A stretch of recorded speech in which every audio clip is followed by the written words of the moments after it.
আপনি এইটা নিয়ে সই আনলেন জজদের থেকে। কোন জজ?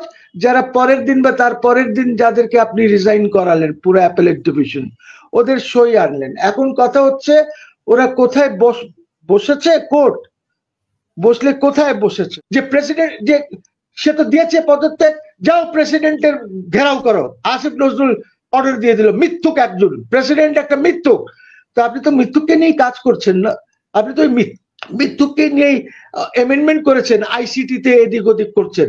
এই যে পাওয়ার ইন্ডিয়ান যে আর্মিটা আছে, it's not a super power, but it is a mid level power. আপনি এদেরকে কিভাবে কন্ট্রোল করবেন?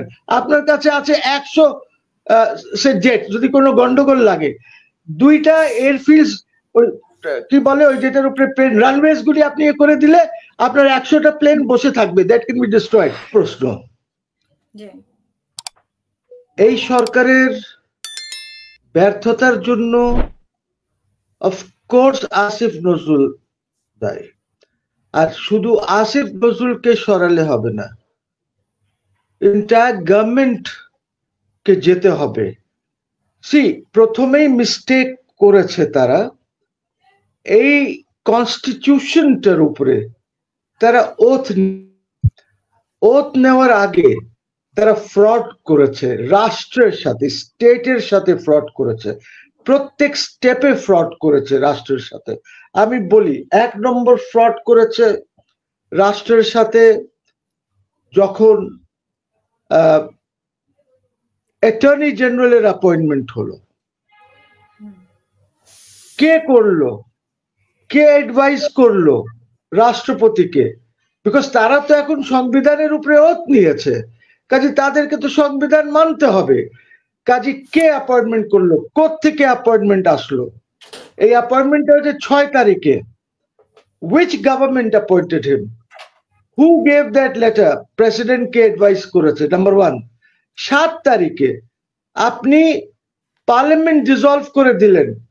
পার্লামেন্ট ডিসলভ করলে আপনাকে তো প্রধানমন্ত্রীর অ্যাডভাইস লাগবে। which প্রধানমন্ত্রী gave you that advice? কোত্থেকে এই অ্যাডভাইসটা আসলো? 6 তারিখে। তো 6, 7 দুটি কাজ হয়েছে, খুবই গুরুত্বপূর্ণ কাজ হয়েছে। এখন আপনি আসেন 8 তারিখ। 8 তারিখে আমার যিনি উপদেষ্টা প্রধান, তিনি কিন্তু প্লেনে আছেন। 2টার সময় উনি ঢাকায় ল্যান্ড করেছেন। বলা হলো 7টার সময় ওথ নেবেন, 7 o'clock। এখন এই 7টার সময় ওথ নেওয়ার যখন কথা উঠলো, বঙ্গভবনের সব অতিথি দরবার হলে ওথ হচ্ছে না। এই 7 ওথ হয়েছে 9টার পরে, 9:15, 9:20 সামথিং লাইক দিস। আপনি এখন কি করলেন? 7টার থেকে 9টার মধ্যে আপনি একটি ওপিনিয়ন জোগাড় করলেন যে রাষ্ট্রপতি একটি রেফারেন্স পাঠিয়েছেন 106-তে। আপনি ওই রেফারেন্সের ওপিনিয়ন 14, এইটা কোন আমলা লিখেছে। বিকজ আমাদের সুপ্রিম কোর্টের ভাষা, সুপ্রিম কোর্টের ফরম্যাট সেটা না, সেটা আমলাদের ফরম্যাট, যেরকম তারা ফাইলে নোটিং করে। আপনি এইটা নিয়ে সই আনলেন জজদের থেকে। কোন জজ? যারা পরের দিন বা তার পরের দিন যাদেরকে আপনি রিজাইন করালেন পুরো অ্যাপেলেট ডিভিশন, ওদের সই আনলেন। এখন কথা হচ্ছে ওরা কোথায় বসেছে? কোর্ট বসলে কোথায় বসেছে? যদি বলেন যে ভার্চুয়ালি বসেছে, তাহলে ভার্চুয়ালি বসলে এইটার জন্য একটা নোটিফিকেশন লাগবে। যখন আমাদের এখানে কোভিডে ভার্চুয়ালি বসতে ছিল তখনও নোটিফিকেশন করা হয়েছে, তারপরে যখন ভার্চুয়ালি বসা বন্ধ হয়েছে তখনও নোটিফিকেশন করা হয়েছে। কাজী without a notification you can't sit virtually. So ওই যে আমলা যে বাবু লেখা দিছে না, ওই বাবুর লেখাটা জজ সাহেবদের বাসায় বাসায় গিয়ে সই করানো হয়েছে। অ্যাটলিস্ট একজন জজ তো আমাকে বলেছে যে আমার বাসায় কাগজ দিয়ে এসেছিল, আমি সই করেছি। এই ফ্রড করলেন। এই ফ্রডে কি আছে? যে সংবিধানের উপরে চিফ অ্যাডভাইজার এবং অ্যাডভাইজাররা ওথ নিতে পারবে। Fraud, this are all frauds. Fraud কার সাথে করছেন? 18 কোটি জনগণের সাথে করছেন, রাষ্ট্রের সাথে আপনি ফ্রড করছেন। আমি অ্যাটর্নি জেনারেলকে কোয়েশ্চেন করছি না, আমি কোয়েশ্চেন করছি the constitutional process which led to his appointment. আচ্ছা, যদি সেটা বলেন যে it was not a constitutional process, তাহলে they should have been interim provisional গভর্নমেন্টের কোন অর্ডার টর্ডার একটা থাকা উচিত ছিল, because this was a revolution. রেভলিউশনে এমনি সংবিধান সুনামির সাথে, ওই রেভলিউশনের সাথে উড়ে যায়। নাও দ্য পয়েন্ট ইজ, আপনাকে এটা কে করছে? ওইখানকার একটাই তো ব্যক্তি ছিল আইন জানা যখন এই রেভলিউশন হচ্ছে, যখন that one person was the godfather of these Samanaics. So that godfather of these Samanaics has been doing all this from behind the scene. সে পিছের থেকে এগুলি করছে। আমি নোটিশ দিয়েছি যে আমাকে বলো, রেফারেন্সটা দাও, রাষ্ট্রপতি কি লিখেছেন এবং আমাদেরকে ওপিনিয়নটা আমাদেরকে দাও। রেজিস্ট্রার জেনারেলকে বলেছি, প্রাক্তন চিফ জাস্টিসকে নোটিশ দিয়েছি, আমি আসিফ নজরুলকে নোটিশ দিয়েছি। Please give it to us, let us see. জনগণকে কনফিডেন্সে নাও। আপনি তো জনগণের বাইরে যেতে পারবেন না। এটা 18 কোটি লোকের দেশ। কি দেখেন, সবখানে একটা ফ্রড চলছে। তো আমার নোটিশের রেসপন্স করেনি, আমি রিট পিটিশন ফাইল করেছি, which will be heard either before the vacations or after the vacations. এটা শুনানি হবে। ইটস নট আ কোয়েশ্চেন যে আমি জিতি হারি, আমাকে রুল দেয় না দেয়, জাহান্নামে যাক কোর, আমার সেটাতে কিছু আসে যায় না। But my point will remain there for history, that there was a fraud which was committed. এখন কথা হচ্ছে, এই ফ্রড আপনি বারবার কমিট করছেন, প্রত্যেকবার এই ফ্রড গুলি আপনি কমিট করছেন। আপনি যদি এখন আরেকটা তাহলে প্রশ্ন আমি বলি, আপনারা দেখেছেন লন্ডনে Sheikh Hasina as prime minister of Bangladesh একটি কনভেনশনকে অ্যাড্রেস করেছে, সবাই দেখেছে, আমিও দেখেছি। অ্যাটলিস্ট এখানে কমপক্ষে হলেও 500-600 লোক ছিল ওই হলের মধ্যে। এখন ঘটনা হচ্ছে that she is claiming herself to be the prime minister. এইটার একটা কন্ট্রোভার্সি আসিফ নজরুল করলো যে প্রেসিডেন্ট, যে সে তো দিয়েছে পদত্যাগ, যাও প্রেসিডেন্টের ঘেরাও করো। আসিফ নজরুল অর্ডার দিয়ে দিল। মিথ্যুক একজন প্রেসিডেন্ট, একটা মিথ্যুক। তো আপনি তো মিথ্যুককে নিয়েই কাজ করছেন না, আপনি তো ওই মিথ্যুককে নিয়েই অ্যামেন্ডমেন্ট করেছেন, আইসিটিতে এদিক ওদিক করছেন, ওই মিথ্যুককে নিয়ে তো করছেন। সেই তো অর্ডিন্যান্স গুলি বা এগুলি সই করছে মিথ্যুক। তো মিথ্যুককে আপনি ছেলে পেলেদেরকে পাঠিয়ে দিলেন ওইখানে ঘেরাও করো, ওরা ওইখানে গিয়ে আলটিমেটাম দিল, আধা ঘন্টার মধ্যে রাষ্ট্রপতির পদত্যাগ চাই, হাফ এন আওয়ার পদত্যাগ চাই। ওরা মনে করেছে যে এখন যেরকম জজদেরকে দিয়েছিল ওরকমই গেল। ওইখানে একজন হান্নান বলে একজন সমন্বয়ক আছে, যাই হোক, সে গিয়ে ওইখান থেকে ওদেরকে রাত্রে সরালো। 7-8 দিন কয়েকটা রাস্তা বন্ধ করে রাখলো security forces to protect the president. আপনার এই যে ওয়াকারুজ্জামান সাহেবকে নেন, উনি কার সাথে কথা বলেছেন? উনি প্রথম কথাই বলেছেন জামাতের সাথে, তারপরে বিএনপির সাথে, তারপরে নাহিদদের সাথে, যাদের গডফাদার ইজ আসিফ নজরুল। সে বলে আমাকে তো ডাকে নাই, উনি তো ওদের সাথে কথা বলেছেন। তো এই যে গডফাদার যে চালাচ্ছে, চাবি দিচ্ছে। এখন আপনারা কি দেখেছেন আজকে, কালকে 14 তারিখ বুদ্ধিজীবী দিবস, ওই যে ওদের দিবস 14 তারিখ, ওইখানে একটা বার্তা দিয়েছেন। এই বার্তাটা প্রেস সেক্রেটারি সাহেব দিয়েছেন, উনি উনার তরফ থেকে রিলিজ করেছেন। সেখানে যে 4-5 লাইনের প্যারাগ্রাফ আছে বার্তায়, ওই বার্তায় ইজ অ্যাটাকিং জামাত। জামাতকে অ্যাটাক করে বার্তাটা হলো। কেন জানেন? Because the conspiracy is going on in প্রথম আলো। এন্ড দিস, এই ব্যাটাটা, এই যে সেক্রেটারি, প্রেস সেক্রেটারি, সে প্রথম আলোরই লোক। প্রথম আলো কার লোক? রয়ের লোক। But you have to understand this, what is going on. So এই গভর্নমেন্টকে চায় না যে সাকসেসফুল হোক, তারা এদেরকে রেখে দিয়েছে, তারাই থাকবে। বিকজ আপনার প্রধান উপদেষ্টা যিনি আছেন, উনি কি সরকার চালাতে পারছেন? He is a failure, he is unable to govern. আপনার গভর্নেন্স তো লাগবে। This man does not know governance, this man does not know statecraft. সে একটা গ্রামীণ ব্যাংক চালিয়েছে, ওইটার মধ্যে অনেক লোকজন ছিল, চালিয়েছে। সোশ্যাল কি বিজনেসের একটা বক্তৃতা দিয়া বেড়ায় পুরো পৃথিবীতে।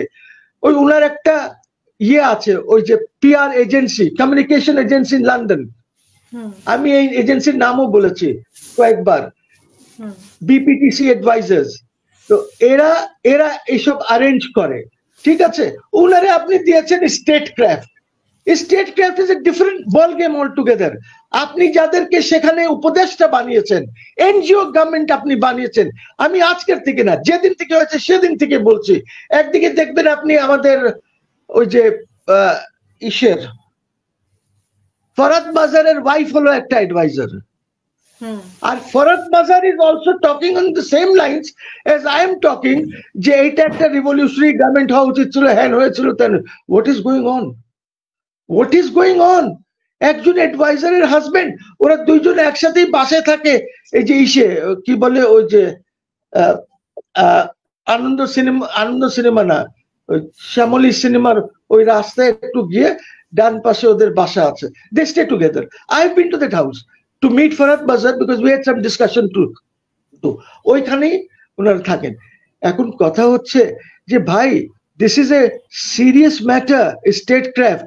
আপনি দেখেন ইন্ডিয়ার সাথে আপনি অ্যাডভাইজার রেখেছেন, আপনি ইন্ডিয়ার সাথে যেদিন external affairs minister spokes person যেদিন বাংলাদেশকে গালাগালি করেছে, সেদিনই তো আপনাকে প্রোটেস্ট নোট দেওয়া উচিত ছিল, ডিমার্চ করা উচিত ছিল, আপনি তো করেন নাই। আপনি যেদিন আসিফ নজরুলকে জিনিভাতে যখন ঘেরাও করে কথাবার্তা এয়ারপোর্টে ওরা বলতেছিল যে প্রায় মাইর দেবে এরকম পরিস্থিতি ছিল, যদিও সেটা হয় নাই, সেখানে আপনার যে লেবার অ্যাটাচি ছিল ওকে তো ডিসমিস করে দিলেন চাকরির থেকে, কিন্তু আপনি সুইজারল্যান্ড এমবাসিকে ডিমার্চ করেন নাই। ফ্রান্সে Asif, the other Asif Mahmud whatever his name is, তাকে করেছে, আপনি ডিমার্চ করেন নাই ফ্রেঞ্চ এমবাসিকে যে সেখানে কেন এইভাবে হলো। He is my minister.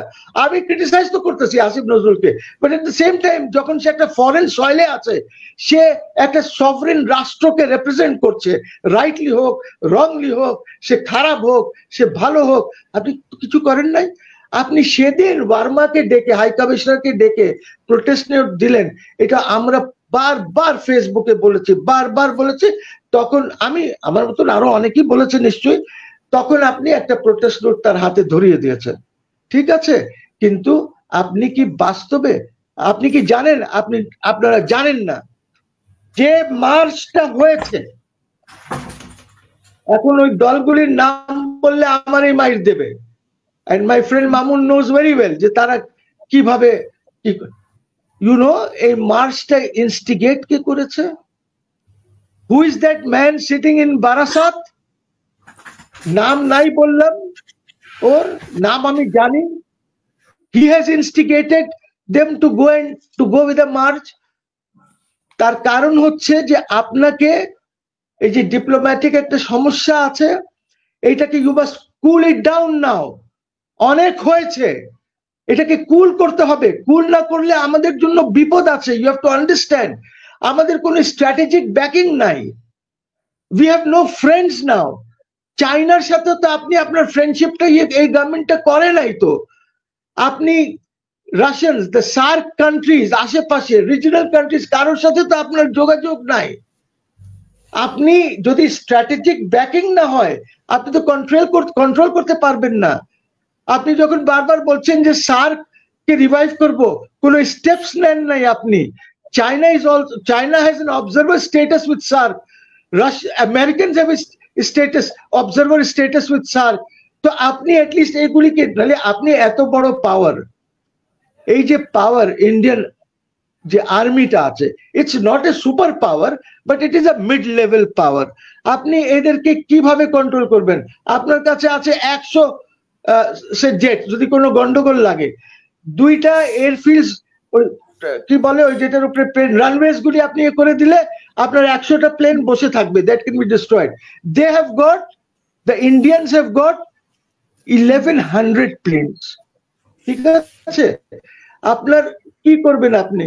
So point is যে আপনার সাথে যদি কোনো স্ট্র্যাটেজিক ব্যাকিং থাকে, then you can take them on. So এই আসিফ নজরুল যার কথা বললেন, so unfortunate that he does not even know the law. আপনি মামুনকে ওইখানে পাঠিয়ে দেন, সেন্ড মামুন। আপনি দেখবেন যে মামুন কি করে, because Mamun is a practising lawyer, he understands law. আপনার একটা লয়ের সাথে আরেকটা ল কানেক্টেড থাকে, একটা ল দিয়ে তো চলে না। আপনার দ্যাট কানেকশনস কনস্টিটিউশনের সাথে আরো কিছু লজ আছে। আপনাকে ধরেন আপনি 106 এর রেফারেন্স পাঠালেন, but you forgot about the rules, Supreme Court rules, ঠিক আছে, যেটা হয়তো মামুন থাকলে সেখানে এই প্রবলেমটা হতো না।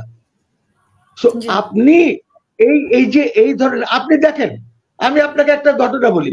এক জায়গায় সালেউদ্দিন সাহেব বসদের একটা ইসে নাহিদ ঢুকলো, নাহিদ ঢুকার সাথে সাথে সালেউদ্দিন সাহেব দাঁড়ায় গেলেন। He is a bloody senior person ইয়ার, উনাকে দাঁড়াতে হবে কেন? এত এক্সপিরিয়েন্স একটা লোক। Of course he is a failure as a finance minister, সেটা আরেক কথা। আমাদের only success story is Rizwana কিছু কাজ করছে ভালো, আর সাখাওয়াত কাজ করছে, brigadier Sakhawat and the Bangladesh bank governor. বাকি কিছু নাই, ইউ হ্যাভ নাথিং। আপনি যাদেরকে নিয়ে কাজ করছেন, আমি আপনার সাথে রেকমেন্ড করছি, please remove Asif Nazrul and make Mamun the adviser for law. আপনি দেখবেন অনেক কিছু ঠিক হয়ে যাবে। Thank you Hasina.